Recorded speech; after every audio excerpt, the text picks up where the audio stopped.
The slap hit Elena Ramirez across the face before anyone understood what was happening. A full-force strike delivered by Officer Derek Harlan the moment she walked into the Detroit Central Precinct. The sound stopped the room. 30 officers froze. Harlan's voice followed the slap as if it had been waiting behind his teeth for years. "Get out of my station, Jungle Bunny." The silence that followed was worse than the insult. No one stepped forward. No one spoke. Elena did not touch her cheek. She simply looked at him, steady, controlled, showing not anger, but clarity. The kind that forms when a person has already decided who they are and what they will no longer accept. Before we go into the story, where are you watching from? Please subscribe to the channel and give this video a like. Your support helps these stories reach more people who care about truth, justice, and courage. Thank you. Elena reached into her jacket, moving slowly, giving everyone time to see she was not reacting with anger. Several officers tensed, expecting escalation, instead of a weapon. She pulled out an official document, her appointment letter naming her chief of Detroit Central Precinct. Derek stared at the letter like it was an attack. He grabbed it, tore it once, then again, shredding it into small pieces and letting them fall to the floor. Elena did not raise her voice. "I need the mayor," she said. Footsteps sounded from the stairs. Mayor Harlan Brooks walked into the lobby. He did not ask for an explanation. He picked up a torn scrap of paper, saw his own signature, and addressed the room directly. "Officers, meet your new chief." The silence shifted. It did not break. It hardened. Elena turned her eyes across the room. Lock the building. 72 hours. No one in or out. Her voice was calm. A sergeant instinctively reached for his radio. Elena looked at him. He stopped. Emergency steel doors engaged. Phones switched to internal routing. No one was leaving. No one was hiding anything. Elena took a position in the center of the lobby and spoke clearly. For the next 72 hours, every report, every shift record, every complaint, every camera file will be reviewed. No shredding, no deleting, no excuses. Several officers shifted their weight. They knew what this meant. Some of them had participated. Some had looked away. Some had been afraid to speak. All of them were now trapped with the truth. Derek forced a laugh, but it carried strain. "You think you can fix this place by force?" Elena did not look at him. "No," she said. "I will fix it by exposing what has been protected." At the side of the room, Officer Mia Chen held something to her chest. Elena saw her and nodded once. Mia stepped forward and handed Elena a small USB drive. Her voice was quiet but steady. 3 years. She said, "I recorded everything." The sentence hit harder than the slap. Several officers looked at Mia in disbelief. Derek turned pale. Elena handed the drive to a young man stepping out from the hallway. Jamal Thompson, IT specialist recently transferred. He connected his laptop without hesitation. "I'll pull it into internal storage," he said. "If they try to shut down the servers, I'll firewall it." Elena nodded. Derek stepped forward, trying to recover his authority. "Ramirez, you're going to destroy careers." Elena answered without turning to him. "No, your actions destroyed your careers. I am simply refusing to hide it." The mayor stood back, watching the officers' faces, some angry, some ashamed, some relieved. Elena continued, "Anyone who has information that needs to be heard will have the opportunity. Anyone who lies will be removed. Anyone who interferes will be arrested." A few officers exchanged looks, calculating where they stood. Derek clenched his jaw and tried to reassert control. "You don't understand how things work here." Elena finally faced him. "I understand exactly how things worked here, and that is why I am standing here now." The room stayed silent. Elena continued, This precinct took money from vendors at Eastern Market. It falsified over time. It covered assaults. It protected officers who harmed citizens. It hid evidence of complaints. And it did all of this because no one expected accountability. Derek's expression changed. Fear appeared. Real fear. The kind a person feels when the thing they always assumed would stay hidden begins to surface. Elena then addressed the entire room. If you have done nothing wrong, you have nothing to fear. If you have done harm, this is the moment to decide how you want your story to end. The officers who had always been uneasy with what happened in the shadows now stood straighter. Those who had profited looked away. At the edge of the lobby, Leroy Jenkins, the janitor who had worked the building for 15 years, watched quietly. He knew more than anyone realized, and Elena knew it. She would speak to him soon. For now. She had given everyone the same message. The days of silence were over. The slap had been the last act of the old order. The next 72 hours would decide the future. The building was sealed, and the change in atmosphere was immediate. Like the oxygen had thinned, but expectations had thickened. And every officer in the precinct understood that the next 72 hours would reveal who they really were. Elena Ramirez did not need to shout or threaten. She simply began. She walked straight to the server room with Jamal Thompson at her side, the young IT specialist already typing into his laptop, restoring hidden directories and recovering deleted logs that no one expected to ever resurface. Officers watched them pass, some with resentment, some with fear, some with relief that someone was finally doing what needed to be done. Jamal spoke quietly while working. Camera system had been wiped regularly, but whoever did it didn't know how deep file indexing goes. I can pull back everything from the last 6 months fast. Older than that will take time. Elena nodded. Start with violent incidents. Identify victims. Identify officers. We handle accountability first. While Jamal worked. Officer Mia Chen waited near the hallway, hands clasped, face focused, when Elena approached. Mia did not hesitate. She handed over a second USB drive. Audio recordings, she said. Conversations in the locker room, planning overtime fraud, threats, cover-ups, all of it. The room around them shifted as officers realized Mia had not just observed wrongdoing. She had documented it. Derek Harlan stared at her from across the lobby, disbelief turning to rage. But something in Mia's steady expression made him stay where he was. Elena placed a hand briefly on Mia's shoulder. You did the right thing. Mia's eyes filled but did not break. I was scared for a long time, but I knew this day was coming. Elena nodded once. It came. At 11:22 a.m., Elena ordered every officer to gather in the briefing room. There was no shouting, no scramble. The command was obeyed because control had shifted so cleanly that no one questioned it. Elena stood at the front. Harlan stood at the back, arms crossed, face tightening. Elena spoke. We will review misconduct cases one by one. We will not hide. We will not rationalize. You will listen. She played the first recovered video, a hallway confrontation where 3 officers shoved a black teenager against a wall, laughing while he begged for his inhaler. Several officers in the room closed their eyes.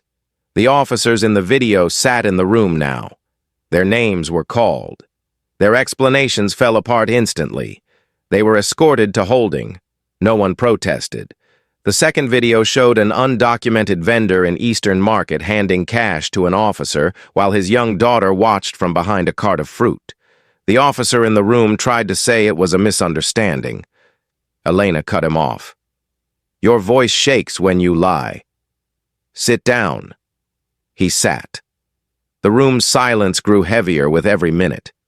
At 1:05 p.m., Internal Affairs. Director Victor Kane arrived at the blocked front doors and demanded entry. Elena ordered no one to open the doors. Kane called her phone. She put him on speaker. His voice came through cold and controlled. Ramirez, unlock the precinct. You do not have the authority to initiate a full internal audit without notifying my office, Elena replied calmly. I notified you the moment I sealed the building. Kane hesitated. That pause told every officer in the room that Kane was not here to help. End this now, he said. You are disrupting an active department. Elena responded without emotion. Corruption is not activity. It is decay. And decay stops today. Kane threatened investigations, charges, professional ruin. Elena hung up. The room exhaled. Jamal entered the briefing room at 2:12 p.m. with a printout. We found falsified shifts. Ghost officers paid for hundreds of hours, all linked to Harlan's unit. Heads turned. Harlan's jaw clenched. Elena spoke directly to him. You will remain here until this process concludes. Harlan stared back. You think you can cage me? Elena answered evenly. The door is locked for everyone, including me. The words landed. No special treatment, no separate rules. Everyone trapped with truth. At 3:45 p.m., the janitor, Leroy Jenkins, approached Elena quietly. He did not speak loudly or dramatically. He simply said, There is something you need to see. Elena followed him to a storage room on sub-level 1, not the official evidence closet, a forgotten room behind a maintenance panel. Leroy unlocked a metal cabinet and removed a large Ziploc bag containing a hard drive and a bundle of audio tapes. I kept these. He said, I didn't trust internal affairs. I didn't trust the city. But I trust you. Elena held his gaze. Why now? Leroy looked tired, but not weak. Because the man who slapped you is the same type who let your father die. And the city finally sent someone who won't flinch. Elena nodded. Thank you. Back in the main floor, news had already started spreading outside. Reporters gathered. Civilians pressed against barricades. Phones recorded. No one in the building was allowed to leave or speak to them. And inside. The truth continued. At 5:10 p.m., Elena began interviews. Officers who had been silent for years began to talk. Some spoke quickly, eager to distance themselves from wrongdoing. Others broke down, describing fear, pressure, retaliation. A rookie officer explained how he was told on his first week. If you report us, no backup will come when you call. A veteran officer admitted that he looked away during beatings because he wanted to retire with a pension. Another said she feared speaking because she was a woman of color in a department run by men who mocked the very idea of accountability. Elena did not praise, comfort, or condemn. She simply listened and documented. Truth first. Reckoning later. At 7:26 p.m. The officers who still supported Harlan gathered near the cafeteria, speaking in low voices. Sergeant Frank Doyle stood with them. He had seniority, history, and loyalty built on decades of shared silence. Elena walked toward them. They straightened. She spoke with no edge. If you have something to say it here. To my face. Doyle stepped forward. He did not shout. We kept this place running while the city burned again and again, and you walk in here like you know everything. Elena held his gaze. I know what survival looks like. I know what fear looks like. And I know what harm looks like. You get to choose which side of that you stand on now. Doyle looked at his officers, then back at her. And if I don't choose your side? Elena answered. Then the truth will choose for you. The building stayed quiet. No fistfight, no shouting. Just the unmistakable shift of a wall beginning to crack. Leroy Jenkins did not rush, did not raise his voice, did not look around to see who was watching when he approached Elena that evening. He simply said, Come with me. And Elena followed because she already understood that people who speak quietly often carry the truth others are afraid of. Jamal and Mia followed behind them down the back hallway, past offices where officers sat in silence, past rooms where the weight of the day was still settling. Leroy stopped at a plain supply closet door, opened it, stepped inside, and pushed a metal shelving unit aside to reveal a second door, unmarked and locked with an old padlock that looked like it had not been touched in years. He unlocked it with a key he wore on a string beneath his uniform shirt. The door opened to a narrow storage room lit by a single bare bulb. Inside were boxes stacked to the ceiling, each labeled in Leroy's handwriting with dates. Some boxes were dusty, some were newer. Elena did not interrupt. Leroy pulled down one from the middle stack and set it on the floor. They thought I was invisible. He said, "People don't hide things well when they think you don't matter." He opened the box. Inside were hard drives in plastic bags, SD cards, printed reports, and Ziploc bags of cassette tapes. Elena understood instantly. This was evidence. Not one case, many. Leroy continued, voice even. Every time something went missing from official records. A copy came here. Whenever someone deleted body camera footage, a backup ended up here. I didn't go looking for it. I just picked up trash no one thought I would recognize. Jamal knelt beside the box, examining labels. These go back 15 years. Leroy nodded. I started the day after your father died. Elena did not react outwardly, but something inside her steadied. Leroy went on. Your father wasn't supposed to die in the street. He was supposed to die quietly, in custody. They didn't mean for cameras to catch it. Mia let out a quiet breath, her hand tightening around her sleeve. Elena spoke carefully. Who gave the order? Leroy pulled a small cassette tape from a Ziploc bag and placed it in her hand. Councilman Edward Vance.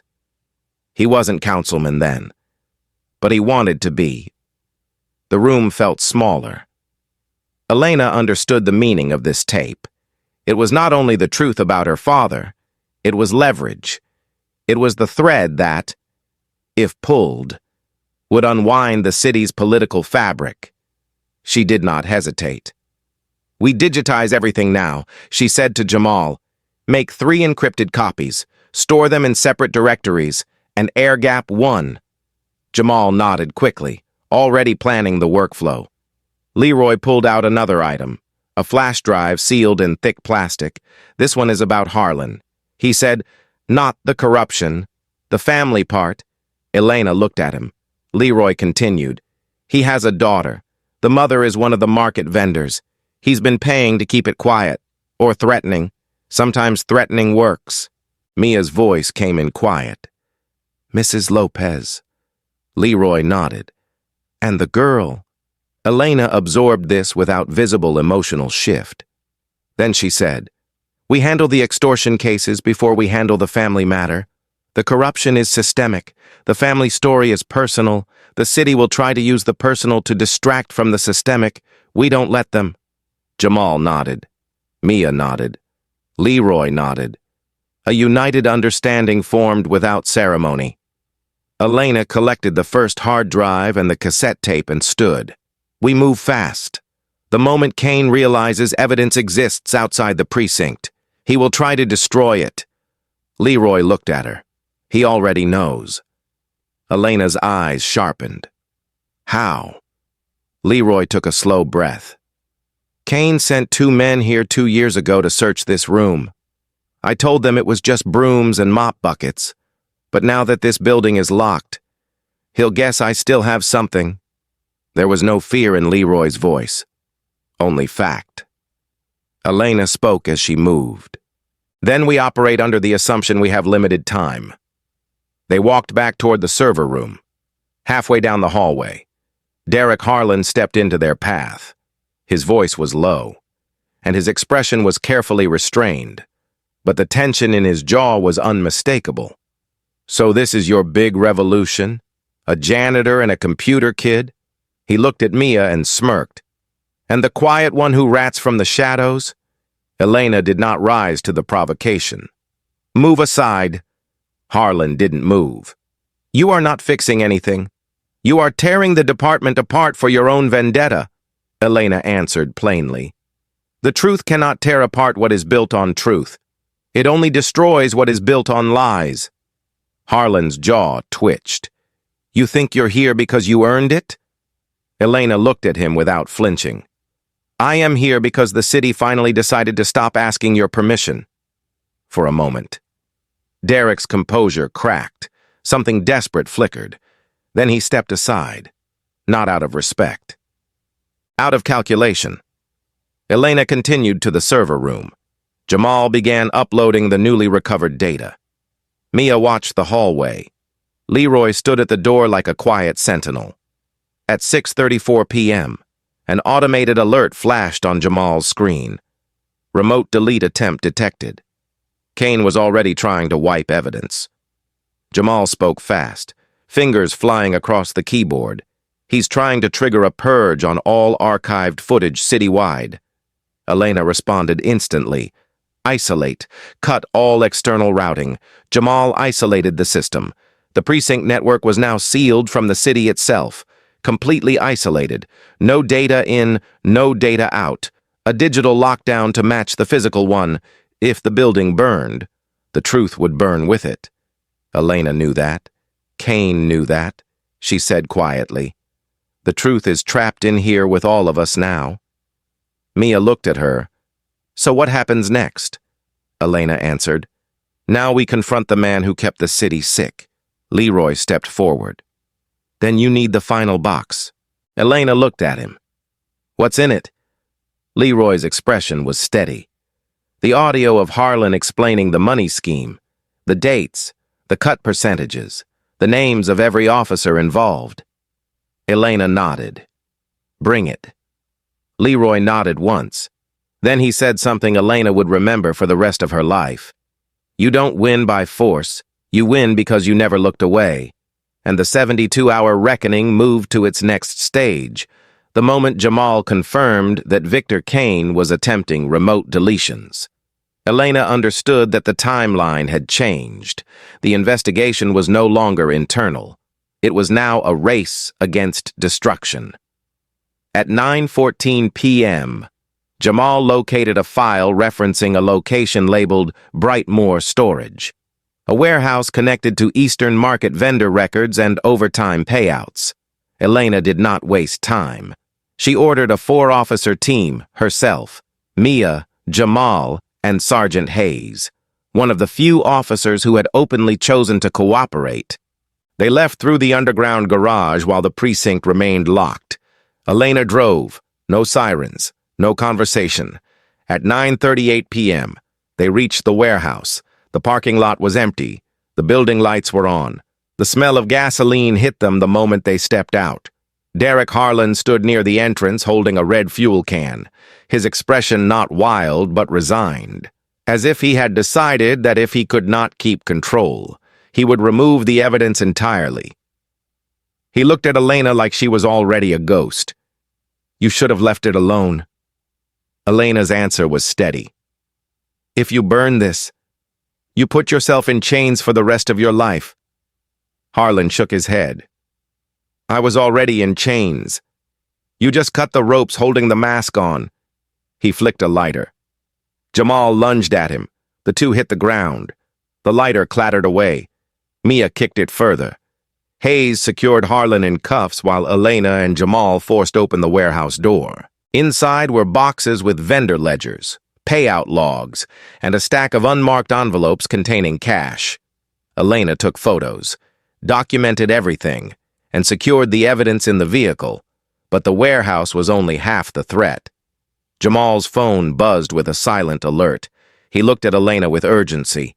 He didn't only plan to burn this place. There's something under the precinct, boiler level. Elena didn't hesitate. They transported Harlan back with them, cuffed in the back seat, silent now, the weight of consequences settling in. When they arrived, Elena didn't speak to anyone. She walked straight to the basement access with Jamal and Mia following. They found the device attached to the main boiler, Blocks of C4 wired into a simple trigger mechanism. Not a sophisticated bomb, a practical, effective one. 47 seconds remained on the timer. There was no dramatic countdown sound, no blinking lights, just a display and a red wire leading into a connection port. Jamal knelt without hesitation. Hayes and Mia held the hallway, guns drawn, not because they expected a shootout, but because fear sharpens instinct. Elena crouched beside Jamal. "Talk through it." Jamal's voice was even, controlled, his hands steady despite the stakes. "This is a basic time detonation device, triggered manually earlier. It will blow the boiler and take the building with it." Elena nodded once. "Can you defuse?" Jamal exhaled. "Yes, if no one touches me and no one talks." Elena stood, creating a silent barrier. The seconds moved. Jamal's fingers isolated the trigger point, traced the detonation chain, and found the necessary point of interruption. He cut the red wire.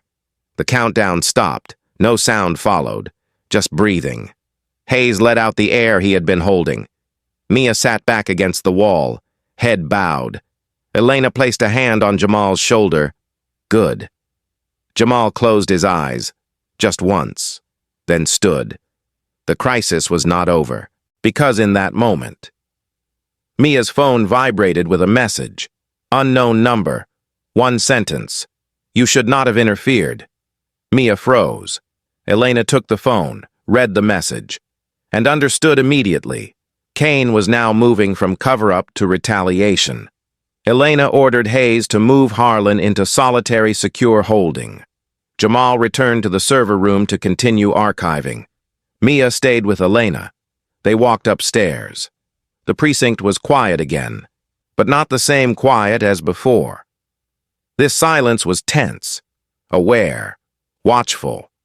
At 11:02 p.m., Elena sent an internal announcement. "Anyone attempting to leave the building or make external contact during the next stage of investigation will be detained." No one moved. At 11:18 p.m., while Elena reviewed vendor extortion evidence with Mia, the sound of tires screeching outside cut through the building. Mia moved before anyone else. She stepped toward the front doors. Elena called after her, but Mia kept moving. A black SUV was pulling up fast. Mia stepped into the street. The SUV accelerated. Elena ran. She grabbed Mia's arm and yanked her back as the vehicle passed inches from her. The rush of air and rubber burning the concrete. The SUV did not stop. It sped off. Elena looked at Mia with a steadiness that was not scolding but grounding. "They wanted to scare you." Mia's voice was thin but unbroken. It worked. Elena shook her head slowly. "No. You stood your ground. That is what scares them." Mia nodded. They returned inside. Jamal brought new recovered audio to the briefing room. Elena played it for the entire precinct. Kane's voice came through the speakers. "Kill Ramirez. She knows too much." The room absorbed the words like impact force. Hayes swore under his breath. Several officers looked sick. Derek Harlan heard the recording from his cell and went silent. This was no longer corruption. This was conspiracy and attempted murder. Elena looked around the room and spoke clearly. "If anyone here still believes silence is loyalty, you need to understand the truth now. They will discard you the moment you stop being useful." No one argued. At midnight, Elena documented the evidence chain for federal transfer. At 12:37 a.m., she sat with Mia and Jamal in the break room, not as commander and subordinates, but as people who had already crossed the line where fear loses its power. Jamal asked the question silently present since the moment the doors locked. "Are we safe?" Elena answered with honesty. "No, but we are right." Mia nodded. Jamal nodded. Leroy joined them quietly, placing a folder on the table. "Final piece," he said. "Audio of Vance confirming your father's cover-up." Elena did not cry. She did not speak. She simply placed her hand on the folder. Then she said the words that would carry them into the final confrontation. "Tomorrow." We bring the city with us. By the second morning of lockdown, the precinct no longer felt like a workplace. It felt like a courtroom where every person present was both witness and defendant. Elena Ramirez did not wait for the city to act. She gathered every officer in the auditorium, a room long used for briefings and award ceremonies, and turned it into a place where truth would be spoken aloud whether anyone liked it or not. There was no podium, no raised platform. Elena stood at floor level with everyone else. "We are going to speak," she said. Not to justify, not to excuse, but to acknowledge what happened here. Silence ends today. No one moved at first. The room was tense, packed shoulder to shoulder. Officers who had worked together for years, suddenly unsure of where they stood with one another. Elena gestured toward a single standing microphone placed in the center aisle. "Whoever needs to speak, speak." For nearly a minute, no one did. Then a young officer, barely 2 years on the force, stepped forward. His hands shook. "I was told if I reported excessive force, backup wouldn't come when I called," he said. His voice cracked. "So I didn't report it." He stepped back. No applause, no condemnation, just quiet acknowledgement. An older black officer stepped forward next. "I saw what happened to your father," he said to Elena, voice steady. "I didn't stop it. I should have. That has stayed with me every day." Elena's expression did not soften, but it listened. It received. "Thank you for speaking," she said. That was all. More officers came. Some spoke in anger, some with shame, some with exhaustion. A Latina officer described being told to toughen up when she questioned an unlawful search. A white rookie admitted he laughed during an arrest because he thought it was what he was supposed to do. There was no forgiveness offered. Not yet. Only truth. And truth was heavy enough. Then the door at the back opened and Sergeant Frank Doyle walked in. The room tensed. Doyle was old guard respected, feared by some, admired by others, a man who had survived multiple investigations untouched. He walked past every seated officer and stopped at the microphone. He looked at Elena first, then out at the room. "We kept this place standing by doing what had to be done," he said. "We didn't ask Washington, or City Hall, or the mayor. We handled our streets. We kept order." Someone murmured agreement. Doyle continued. "Yes, corners were cut. Yes, pressure was applied, but we prevented bodies from dropping. We did the job." Elena let him finish. Then she asked one question, her voice calm. "At what cost?" Doyle stared at her. "You don't understand this city," he said. "You weren't here when it burned." Elena's reply came without hesitation. "I was here when my father lay dying."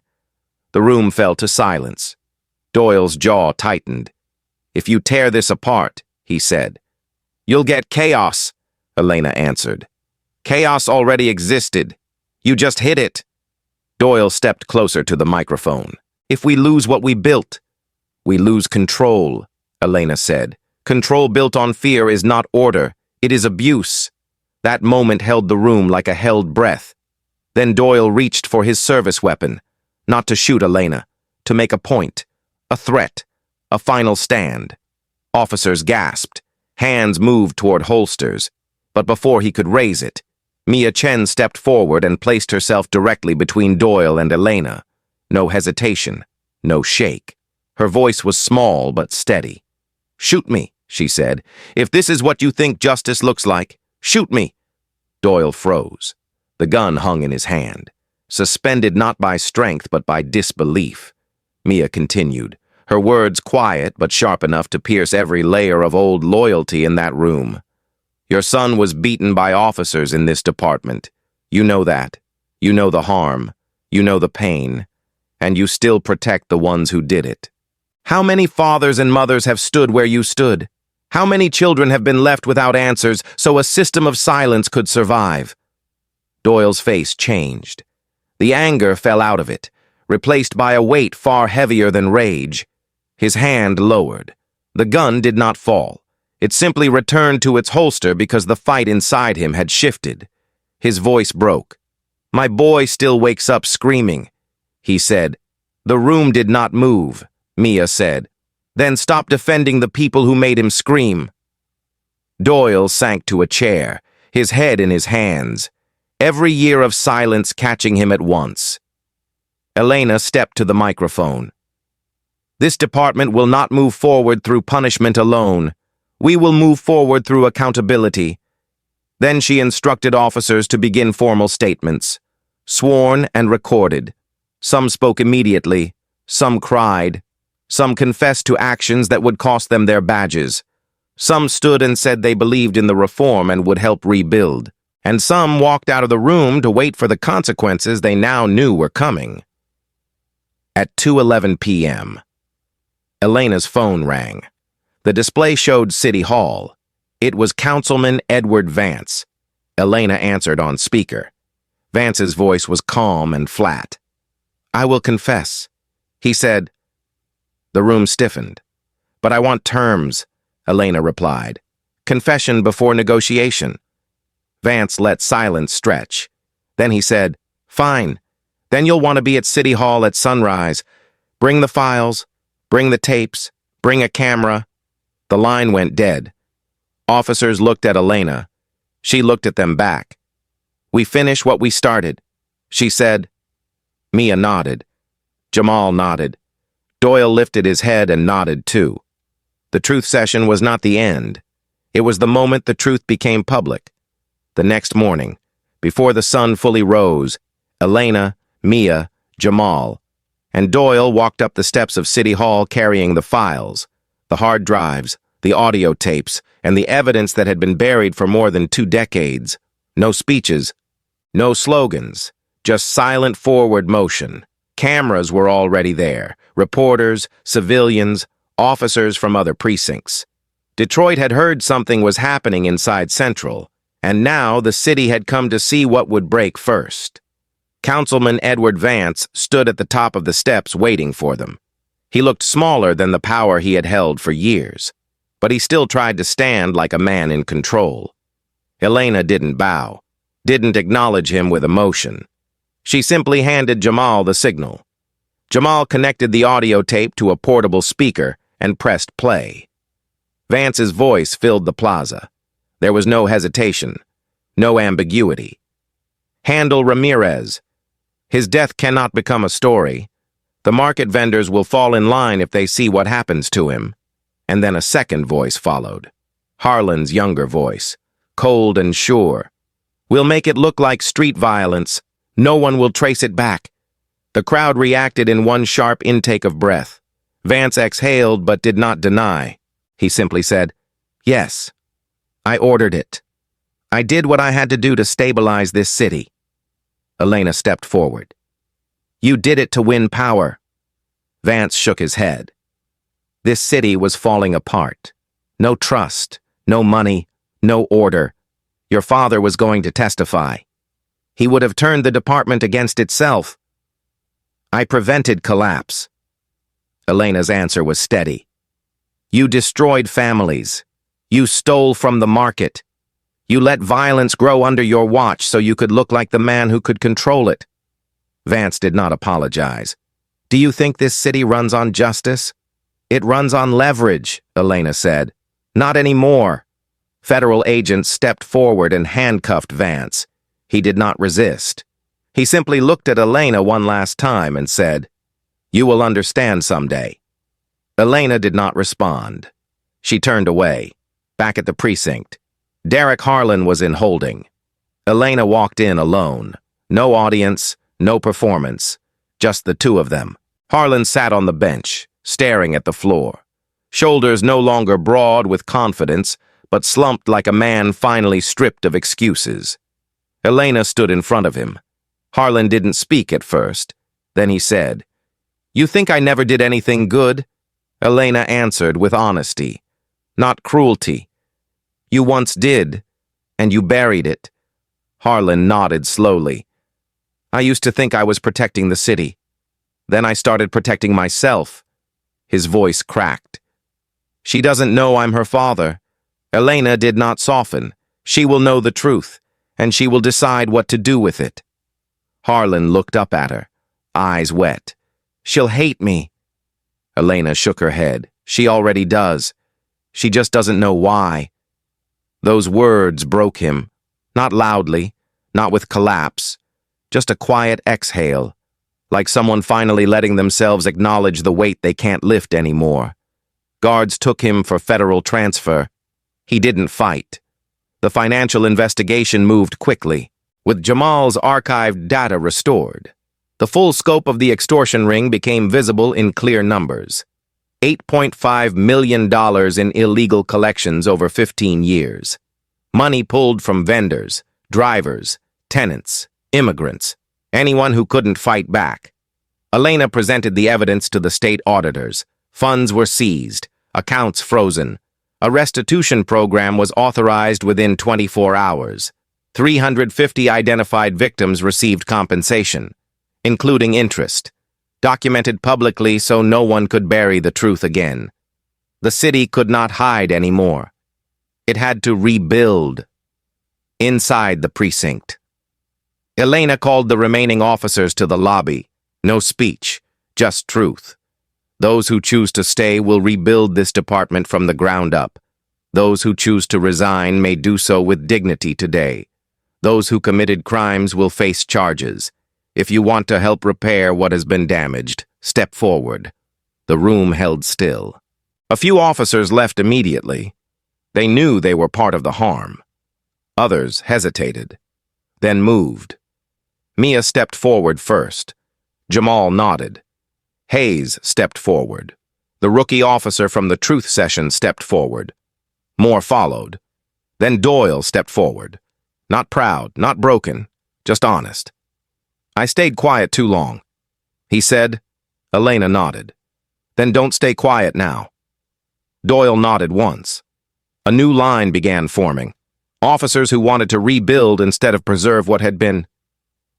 That night, Elena stood alone in the holding hallway, looking at the cell where her father had once been kept before he was killed. She said nothing. She did not need to. Leroy approached quietly. "This is where we begin," he said. Elena replied. "This is where we begin again." Leroy nodded. Same thing. They stood in silence, not mourning the past, but acknowledging it so it could no longer poison the future.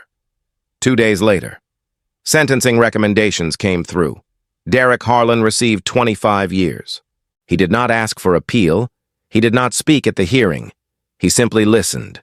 Victor Kane received life for conspiracy, racketeering, and attempted destruction of evidence.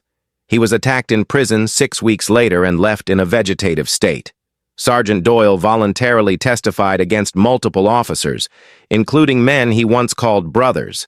He lost his pension and received a 10-year sentence. But his son visited him in jail and said, "Thank you for trying to fix it. That mattered." Councilman Vance received 15 years with no parole possibility. His name was removed from the city building he once funded. Elena did not celebrate. She did not make speeches about victory. She went back to work. Eastern Market reopened without fear. 45 new cadets enrolled. Black, Latino, Asian, Arab, white. Standing together without pretending difference didn't exist. Jamal helped build an AI-based tip line system that logged anonymous reports and routed them to oversight panels. Mia became Assistant Chief of Internal Affairs, not as a symbol, but because she had earned trust the hard way. Leroy retired from janitorial work and became the precinct's community liaison, because he had seen everything and never looked away. The empire that once ruled through fear had fallen, not by force, by exposure. And now, rebuilding could begin. In the months that followed the arrests, sentencing, and public confessions, the Detroit Central Precinct did not return to what it was. It became something different, something unfamiliar, something uncomfortable at first, because it no longer operated on fear or silence. Elena Ramirez did not allow celebration, not because there wasn't progress, but because celebration suggested an ending. And this was only the beginning of rebuilding.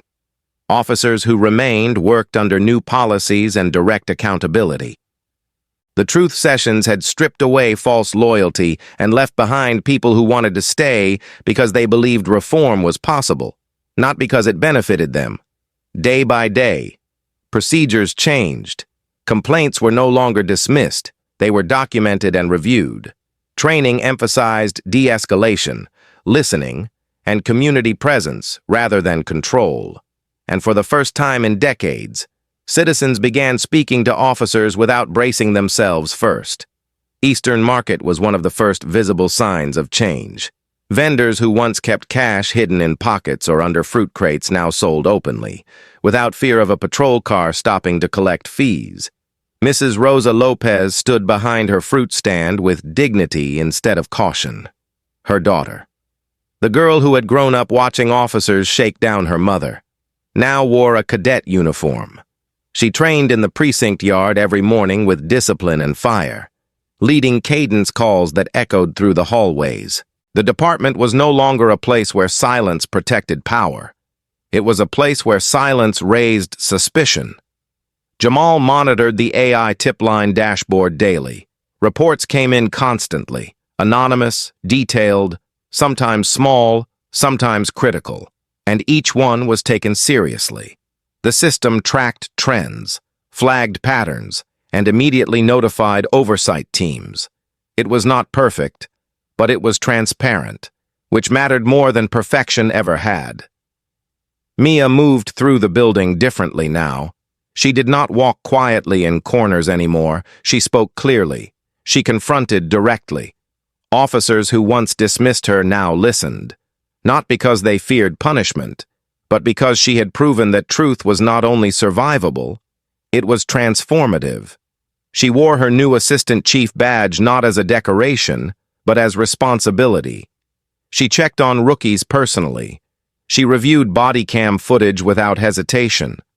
She mentored officers who feared retaliation, reminding them that fear once ruled this building, and fear would not be allowed to return. Leroy no longer pushed a mop or a broom. Instead, he walked the precinct with purpose as community liaison, speaking with the ease of someone who knew every flaw in the system and every path to repair it. He attended vendor meetings at Eastern Market, church gatherings, neighborhood forums, and brought the community's concerns back to the precinct without filtering or softening them. Elena trusted him because he did not speak to make people comfortable. He spoke to make things clear, and clarity was necessary. One afternoon, Jamal showed Elena a report indicating a significant decrease in civilian complaints and a rise in voluntary cooperation. Elena read the numbers, nodded once, and then asked, "How do the citizens feel? Not just what they file?" Jamal smiled slightly. "They're willing to try again. That was the real victory, not statistics. Trust returning in slow, cautious steps, but change did not erase pain." Derek Harlan's daughter, now old enough to understand everything, visited the precinct one day, not to see Elena, not to see her father. She came to see Mia. She stood in the hallway, hands clenched, jaw set. "Did he ever regret it?" she asked. Mia did not lie. "Yes, but regret does not undo harm." The girl nodded, tears gathering but not falling. "I don't want to be him." Mia placed a steady hand on her shoulder. "Then you won't be." The girl left stronger than she arrived. That mattered too. Meanwhile, Doyle served his sentence with quiet acceptance. He wrote letters to his son weekly. His son replied monthly. And though their relationship was not healed, it was mending in ways harder battles could not undo. Doyle's cooperation had helped dismantle the old network, and he lived with the consequences.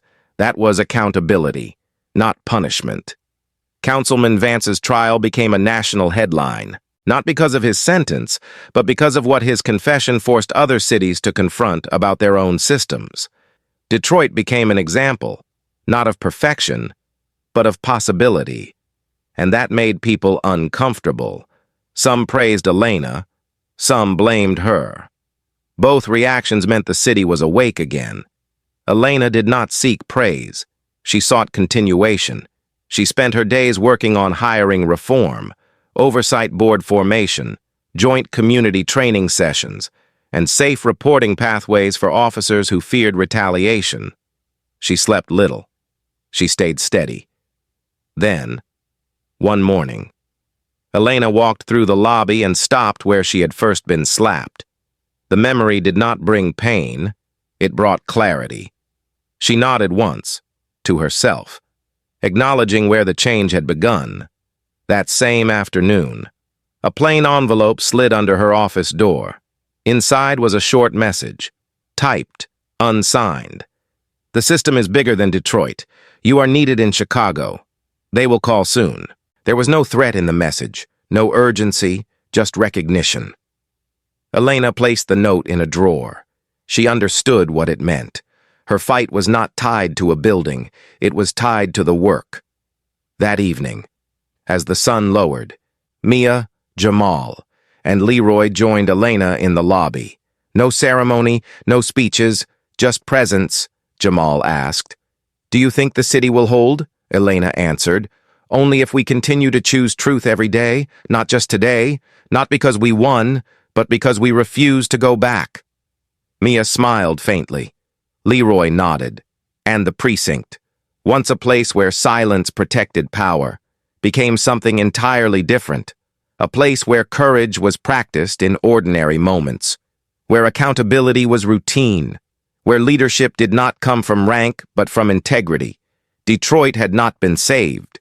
Detroit had been given the chance to heal. And healing is not an event. It is a commitment, repeated every day by people who refuse to forget what silence once cost. Elena Ramirez stood in the exact spot where Derek Harlan had slapped her on her first day. The same square of tile, now polished clean. Though memory did not fade with cleaning, there were officers gathered behind her, not forced, but present by choice. Civilians stood among them, not shouting, not protesting, but simply watching. The silence in the room was not fear anymore. It was respect built slowly, unevenly, and honestly. Elena did not raise her voice. She did not perform. She spoke plainly. Justice does not arrive on its own. Justice begins when someone refuses to stay silent. She let that land. Then she continued. This precinct used to run on fear, on silence, on the belief that harm could be covered if enough people agreed to look away. That is over. Not because we punished wrongdoers, but because we replaced silence with truth. There was no applause, no cheering, just understanding, the kind that stays. Over the next weeks, formal sentencing closed the last of the old chapter. Derek Harlan received 25 years. He did not ask for leniency. He did not try to defend himself. He said only, "Tell her I'm sorry," referring to his daughter. She did not attend the hearing. Victor Kane received life without parole. The news reported that he was found in the prison yard 3 months later, still breathing but no longer conscious, the consequence of debts he had carried into the system he once fed. Sergeant Frank Doyle began his 10-year sentence. His son visited him on the 3rd day and said, "You should have spoken sooner." Doyle nodded and said, "I know." The acknowledgement mattered more than anything else he could have said. Councilman Edward Vance received 15 years after his confession became central evidence in the state corruption case. The city removed his name from every building he had touched. No one protested. No one defended him. His legacy rewrote itself, not through speeches, but through truth, no longer hidden. But the story did not end with punishment. It continued in daily decisions that shaped the new precinct. Complaints were reviewed weekly in open civilian oversight meetings. Body camera footage was audited by independent analysts with no ties to the department. Training shifted from intimidation to presence, from control to dialogue, from reaction to prevention. Officers learned how to walk into a situation and listen first. Some struggled, some adapted, some left because the new system did not reward the old habits. That was part of the process. Change did not need everyone. It only needed enough people willing to keep walking forward. Eastern Market became a symbol of renewal. No whispered payments, no intimidation, no officers circling like vultures. Instead, Mia Chen walked the market every morning, greeting vendors by name, checking on stalls, speaking with children who once feared her uniform. Mrs. Lopez hugged her one morning and said, "My daughter is becoming who she wanted to be." Mia simply nodded, because there were no grand words necessary.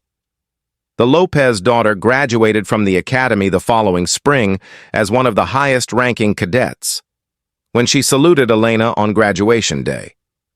The gesture carried weight. The future was being built on truth, not fear. Jamal became more than the IT specialist. He developed a transparency dashboard, a public interface where any resident could see complaint outcomes, officer conduct metrics, and reform progress.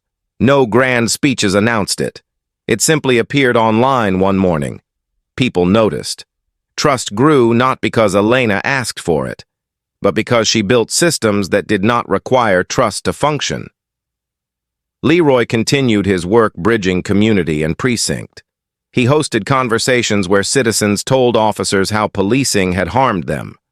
At first, the meetings were tense. Then they became real. Pain was heard. Pain was acknowledged. And once pain was acknowledged, it no longer needed to define the future. Months later, Elena received a letter from the governor inviting her to speak at a statewide law enforcement summit. She turned it down. She was not interested in being a symbol. She was interested in doing the work, but she did write one sentence in reply. Change lasts when systems are rebuilt, not just criticized. The governor understood. Then, one quiet afternoon, an envelope appeared slid under Elena's office door. No name, no seal. Inside was a single line typed on plain white paper. The system is bigger than Detroit. Chicago is waiting. Elena did not react with surprise. She had known this message would come eventually. Reform does not stay contained. It spreads or it dies. She placed the envelope in her desk drawer and finished her workday. When she stepped into the lobby to leave for the evening, she paused again on the same square of tile where everything began. She touched the surface lightly with the toe of her boot, not to remember pain, but to honor the moment she chose not to look away. Mia stepped beside her. Jamal appeared at her other side. Leroy stood just behind. They did not speak. They did not need to. The work was continuing. Detroit was breathing again.